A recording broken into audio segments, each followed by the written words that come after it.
And Coach, good to see you here.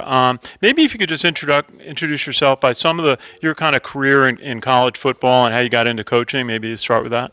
All right, I was mostly a track guy in college after a short football career, but I've been very fortunate. I was a defensive coordinator at Coast Guard Academy after 2 years coaching secondary at Albany State, and I used to work the camp here with Coach Jim Young.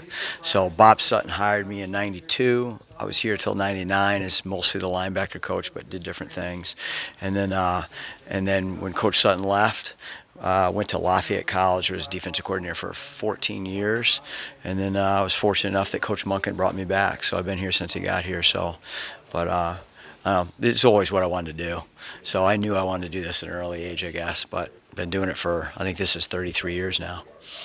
Coach, for you, what's been the biggest adjustment so far towards taking this new role? Obviously, you've had some experience with this group before, but now as taking over as a defensive coordinator, I'm sure there's some challenges and maybe some things as you've worked through these camps that you maybe want to work on. Just talk about the adjustments so far, especially in the way that you were brought in towards the end of the year and versus how you are now.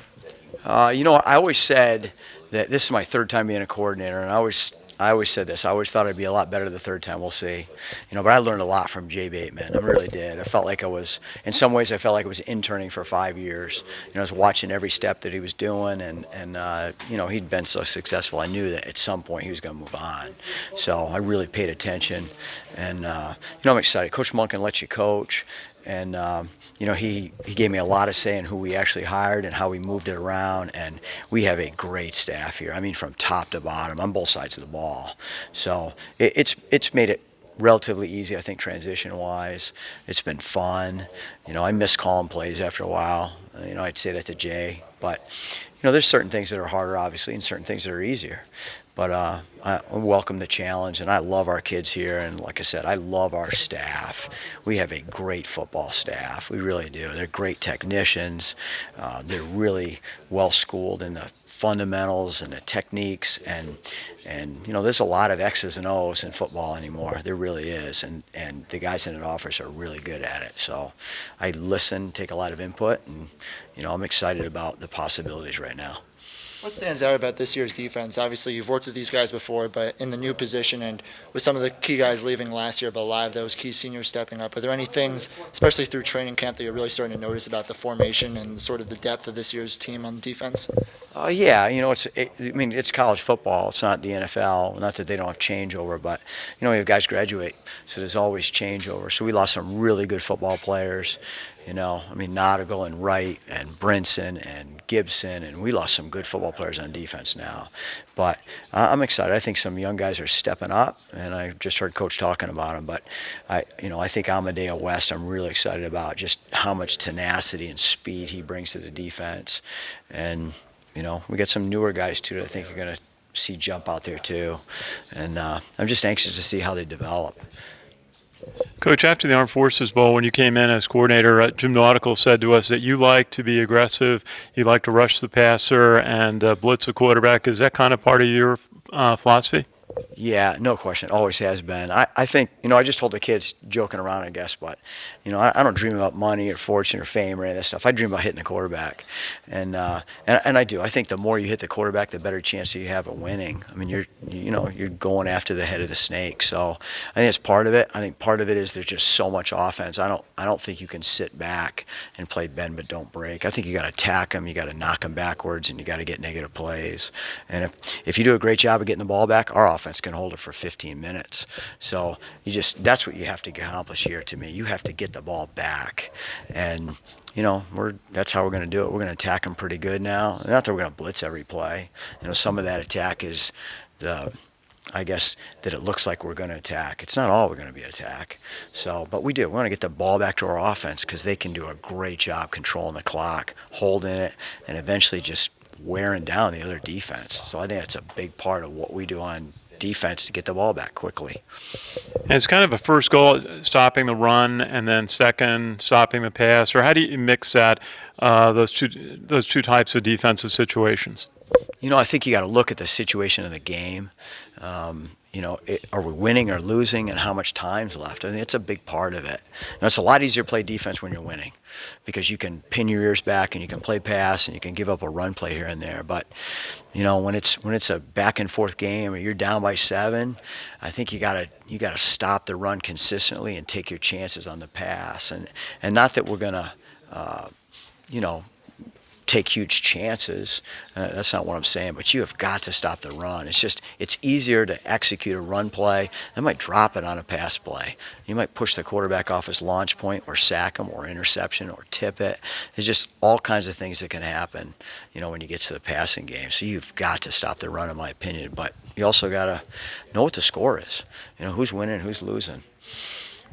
Coach, I know that just from watching practice, you haven't been the loudest coach out there. Are you generally a quieter guy, or No, I don't know. better than a lot of other coaches? I think I get after him pretty good, but you know, sometimes it's behind closed doors. I just think that we have a great staff, and I think you have to let those guys coach. You know, we talk about stuff behind closed doors, exactly how we're going to fit up everything, how we're going to do the techniques, how we're going to do, you know, each coverage, you know, every defense that we do, we talk about it and, you know, install it. It's a unique situation here because we have more coaches than everybody else. So, you know, I don't have to. When I was a coordinator the other 2 times, I was a secondary coach or I was a linebacker coach. So it's unique a little bit. So I bounce around and you try to help everywhere you can and just make sure we're all on the same page. But again, we got great coaches. So, you know, I feel like we get after them. You know, we absolutely get after them. But I also want them to have fun and be excited about playing and, you know, doing the things that coach does a great job of is make sure we're a cohesive unit. And, you know, if we do that, we're going to be really successful regardless if I'm different than the last guy or not. And I've heard about Jalen McClinton being kind of like another defensive coordinator just in his knowledge of the defense. Can you tell me a little bit about just how much he knows about the defense? You know what? Jalen knows everything about the defense. He really does. And James Gibson was like that before, and so was Ryan the year before that. I mean, we've had guys that truly get it. I think that's part of being a safety here. You know, those guys are the quarterbacks of the defense. But I feel confident that Jalen could play nickel. He could play the boundary safety, the field safety, and both corners without question. And so much so that, you know, sometimes we look at it and we just go, okay, we haven't practiced him there, but if things go bad in a week, we can finish a game with Jalen somewhere else. And that's how he's different. He could literally go out there and call a game. And I've had other guys like that over the years. And it's exciting as a play caller, right? Because you can get out there and you can do different things, and you know he can get you in the right check.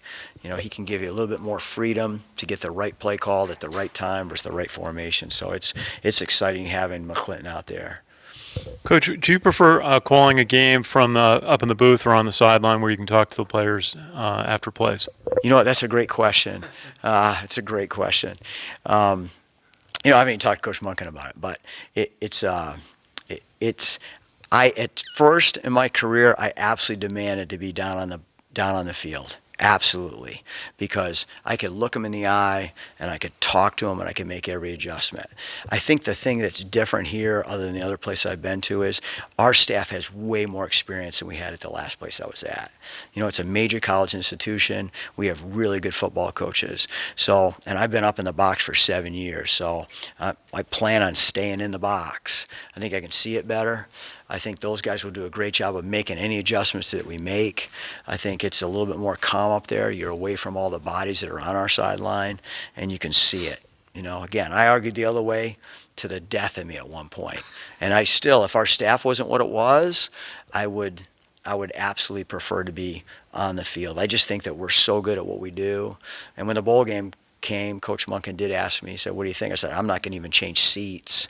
You know what I mean? Because we've been effective with what we're doing. The only thing I'm going to do is call the plays instead of Coach Bateman. So I plan on that's the plan going in, is to keep doing that. Which seat do you take in the press box or in the You know box? what? I like to sit next to Rick Lister on the second tier, believe it or not. Rick was a captain for us at Lafayette College, is the absolute best at what he does I've ever seen. we're going to keep Josh Christian Young, Coach CY, up there too. That's the plan right now. I think he's as good as it gets at what he does. So that's pretty much what it's been. The only difference is where the play is going to come from. We brought in Matt Hackman. He was with me for, I think, 9 years at Lafayette College, was a coordinator, and went to the national championship at Towson. So, I was excited that, Coach was into hiring him. And, he's great, makes me better. No doubt, every day. So I feel good that he's going to be on the field, along with, the other guys that are down there. Coach Dixon is great with the guys, so he's down there. He's coaching the corners now. And Coach Corliss is still coaching the inside backers. So, and Kevin Lewis has been a phenomenal, addition to our staff. I mean, he's great now.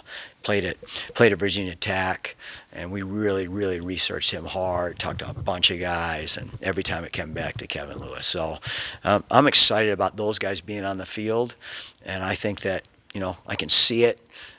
I can have my papers out and call it like you're calling it from your living room, as opposed to keep bumping into people and trying to get everybody back. It's just, I think at this point in my life, I think it's a little bit easier and a little bit better. Coach, in college football, there's a lot of jockeying before a play starts. The offense trying to look at the defense, checking up, maybe looking at the sideline for a change of plays. How do you handle that when the offense is trying to make a change based on what they see your defense set up for?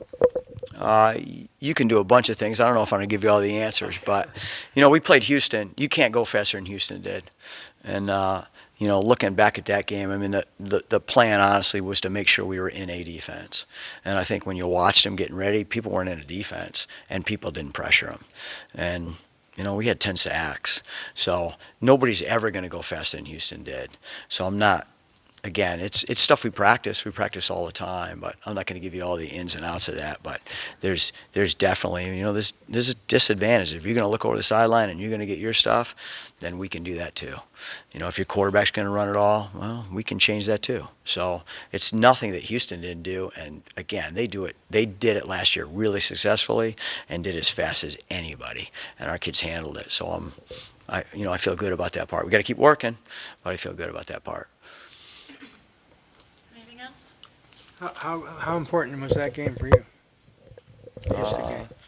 I think important. I didn't want to put too much pressure on it, I guess, but I knew it was an important game, obviously.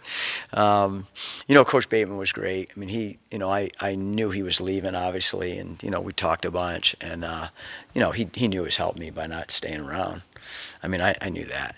So, I was, at this point in my career, I was more concerned about winning the game than what was going to happen next. I really was. I just wanted to win the game. Our kids put so much effort into that season and doing everything that I was going to make sure that we weren't going to take a step back because Coach Bateman left. So that was most important. It had nothing to do with what happened later with the job. It really didn't. And, and I mean that. I wanted to win the game and not let our kids down. And our kids, I think the year before they didn't get in the top 25.